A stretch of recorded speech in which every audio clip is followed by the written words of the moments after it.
Hello बच्चों। तो आज हम लोग देखेंगे, आज हम लोग पढ़ रहे हैं क्या। आज हम लोग कक्षा 7वीं की जो विज्ञान की पुस्तक है उसको हम लोग पढ़ेंगे। और वो पढ़ेंगे हम लोग चैप्टर 2। चैप्टर 2 में दिया हुआ है क्या, प्राणियों में पोषण। प्राणियों में पोषण, ये हमारा चैनल है स्टडी क्लास एम के सर। आप लोग इसको लाइक कर दीजिएगा अगर वीडियो पसंद लगे तो, और फिर इसको सब्सक्राइब भी कर लीजिएगा, ठीक है। तो चलिए आगे हम लोग देखते हैं। तो पहला क्वेश्चन जो है वो बड़े बड़े क्वेश्चन है यहाँ पर, क्योंकि जो छोटे क्वेश्चन है वो हमने पहले ही करवा चुका है। तो आप वीडियो में आपको मिल जाएगी इसी चैनल पर।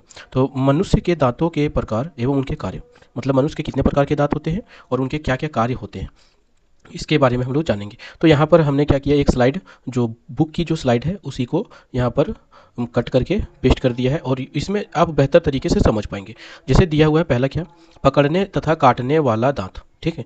तो पकड़ने और काटने वाला जो हमारे भोजन को पकड़ता है और उसको काटता है, वो कौन से दांत होते हैं, वो आगे के दांत होते हैं जो दो हमारे जबड़े जो होते हैं, ऊपर वाले जबड़े और नीचे वाले जबड़े। तो उसमें से 4 दांत ऊपर वाले, 4 दांत नीचे वाले जबड़े में, जो सामने के दांत हमारे होते हैं वो दांत को हम लोग बोलते हैं क्या, कृंतक। उस दांत को कृंतक बोलते हैं, जो कुल मिलाकर के 8 दांत होते हैं, जो 4 ऊपर 4 नीचे। और ये काम क्या करते हैं, ये काम करते हैं पकड़ने और काटने का, ठीक है। कोई भी सामान हम लोग जब खाते हैं, कोई भी भोजन खाते तो।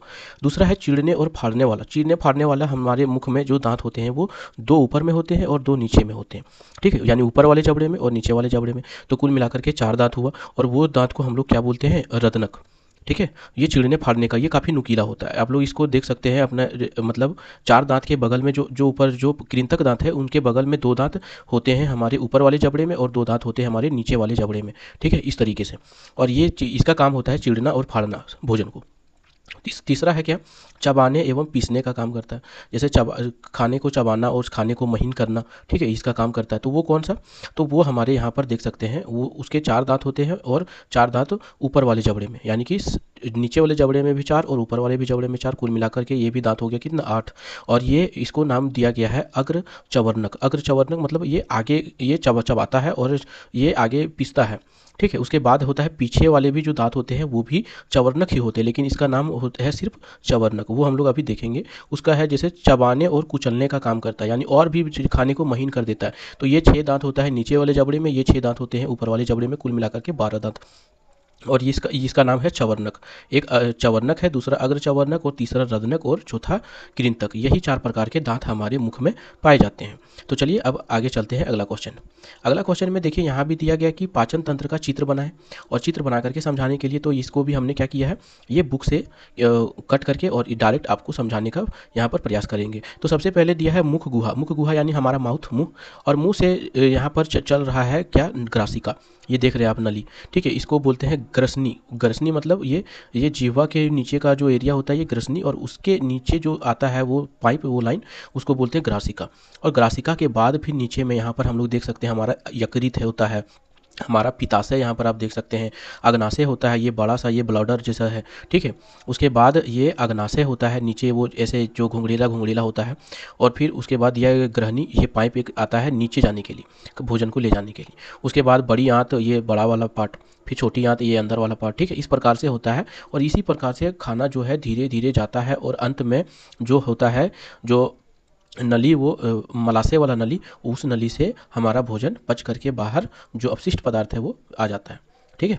तो यहाँ पर आप लोग इसको अच्छे से समझ लीजिएगा, क्योंकि यहाँ पर पूरा चित्र में समझाया गया। चलिए आगे चलते हैं अगला क्वेश्चन में। अगला क्वेश्चन यहाँ पर आप लोग देखिएगा क्या क्या दिया हुआ। अगला क्वेश्चन दिया है कि मनुष्य के पाचन तंत्र और घास खाने वाले जीवों के पाचन तंत्र में क्या अंतर है, ठीक है।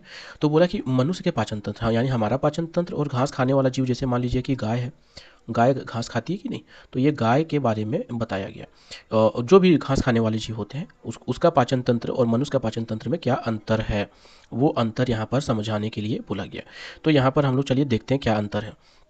दिया गया है कि मनुष्य के पाचन तंत्र और घास खाने वाले जीवों के पाचन तंत्र में प्रमुख अंतर है, यानी एक बहुत बड़ा अंतर, डिफरेंस आपको देखने को मिलेगा कि आंतों की संरचना। पहला तो हमारा जो पेट का आंत है, ठीक है, वो, और एक जो मतलब गाय है, बैल है, उसका जो पेट का आंत है वो, तो दोनों का जो आंत का साइज है, ठीक है, वो दोनों का अंतर है। और हमारा जो पेट का आंत होता है वो एक पक्षीय होता है, यानी कि एक एक ही में सारा कुछ होता है। जबकि जो घास खाते हैं उन जीवों के जो आंत होते हैं यानी कि गाय का पेट जो होता है वो 4 भागों यानी बहुकक्षीय होता है। बहुत सारा कक्ष होता है जहाँ पर खाना आता है, भोजन, फिर उसको पचाया जाता है और फिर उस प्रकार से तो उसके अलग अलग उसका नाम है। क्या नाम है? रूमन एक बोला जाता है, जैसे 4 कक्षीय बताया गया कि गाय के पेट का 4 पक्ष होता है, तो एक होता है रूमन, दूसरा दिया है रेटिकुलम, तीसरा दिया हुआ है ओमसस और चौथा दिया है अबोमसस। तो ये 4 प्रकार का कक्ष बना होता है गाय के पेट में। और दूसरा अंतर यहाँ तो समझ में आ गया कि साइज भी हम लोग का जो है वो छोटा होता है, उन लोग का साइज बड़ा होता है पेट का। दूसरा है कि हमारा एक पक्षीय होता है, तीसरा और गाय का जो होता है वो 4 कक्षीय होता है। तीसरा क्या है? तीसरा है कि घास में सेलुलोज की मात्रा अधिक होती है, यानी सेलुलोज एक प्रकार का एंजाइम होता है, वो घास खाने वाले जो जंतु है उसमें अधिक होता है, जिसे पचाना कठिन होता है। यानी घास में सेलुलोज की मात्रा अधिक होती है तो वो पचा सकेगा कौन? जो जीव में सेलुलोज पचाने की क्षमता होगी। जैसे जीवों में रूमन में सेलुलोज पाचक बैक्टीरिया होते हैं, गाय के जो रूमन होते हैं, रूमन का कक्ष में वो सेलुलोज को पचाने की बैक्टीरिया मौजूद होती है जो इसे पचाने में मदद करते हैं। मनुष्यों के पाचन तंत्र में ऐसे बैक्टीरिया नहीं होते, इसलिए वे सेलुलोज को नहीं पचा पाते। तो सिंपल सी बात है कि मनुष्य के जो शरीर है उसमें वो एंजाइम नहीं पाया जाता, यानी कि सेलुलोज। ठीक है, वो सेलुलोज मनुष्य में नहीं पाया जाएगा तो फिर किसे पचेगा खाना? ठीक है, तो इस प्रकार से हम लोग इसको देख सकते हैं। चलिए अब अगला क्वेश्चन में चलते हैं। अगला क्वेश्चन में जाने से पहले क्या है कि हमारा यहाँ पर ये चैनल है, आप लोग लाइक कीजिएगा चैनल को और सब्सक्राइब भी कर लीजिएगा चैनल को। ठीक है, चलिए अगला चलते हैं। ये देखिए अगला क्वेश्चन आ गया अमीबा के बारे में। तो अमीबा में पोषण का सचित्र बताइए, यानी पोषण कैसे होता है अमीबा में, उसका चित्र के द्वारा समझाइए। तो दिया गया है कि अमीबा एक कोशिकीय प्राणी है। जाहिर सी बात है, अमीबा एक कोशिकीय प्राणी जो जलाशयों में पाया जाता है। जलाशयों चाहे वो नदी हो, तालाब हो या फिर वो समुद्र हो, तो वो एक कोशिकीय जीव है और ये जलाशयों में पाया जाता है। इसका पोषण होलोजोइक प्रकार का होता है। होलोजोइक प्रकार का मतलब वो भोजन को देखता है फिर उसको धीरे धीरे करके ग्रहण करता है। अमीबा अपने शरीर से कृत्रिम पाँव, यानी अमीबा का तो अपना कोई पैर नहीं होता, लेकिन कृत्रिम पाँव मतलब एक छोटी छोटी जो है झिल्ली की तरह होती है, वो पाँव जैसा उसका निकालता है जिसकी सहायता से वे भोजन को पकड़ता है। भोजन पकड़े जाने के बाद अमीबा उसे अपने शरीर में भोज रिक्तिका में बंद कर लेता है, जहाँ पर वो भोज रिक्तिका, यहाँ पर आप लोग चित्र में देख सकते हैं, ये भोज रिक्तिका में खाना को बंद कर दिया और फिर वो खाना खा करके पाचक रसों की सहायता से भोजन को पका लेता है, यानी पचा लेता है, और पचा हुआ जो अपशिष्ट पदार्थ है उसको फिर अवशोषित कर देता है, यानी बाहर कर देता है। तो प्रोसेस तो लेकिन इसका अलग है कि देखिए एक प्रकार का खाद्य कण आया उसके यहाँ पर, वो क्या किया, ये संरचना पैर जैसा संरचना देखिए यहाँ पर निकाला गया है। फिर उसके बाद वो कैद कर लिया उसको, यानी घेर लिया चारों तरफ से और फिर उसको पचा लिया। ठीक है, घेर करके खा लिया और फिर पचा लेगा। बोला अपचित पदार्थ कोशिका से बाहर निकाल दिया जाता है। समझ में आ रहा है चीज़? चलिए आगे चलते हैं। अगला क्वेश्चन में देखिए क्या दिया। अगला क्वेश्चन यहाँ पर आप समझ सकते हैं कि क्या हम केवल हरी सब्जियाँ और घास खाकर जीवन निर्वाह कर सकते हैं? कहने का मतलब है कि हरा सब्जी और घास पर हम लोग क्या जीवित रह सकते हैं, यानी मनुष्यों के बारे में बताया गया। तो बोला कि घास में एक विशेष प्रकार का कार्बोहाइड्रेट होता है जिसे सेलुलोज कहते हैं। जैसे हम लोग अभी गाय वाला में हम लोग देखें मनुष्य के पाचन तंत्र और जो जानवर के पाचन तंत्र है उसमें क्या अंतर है, उसमें हम लोग समझ चुके थे।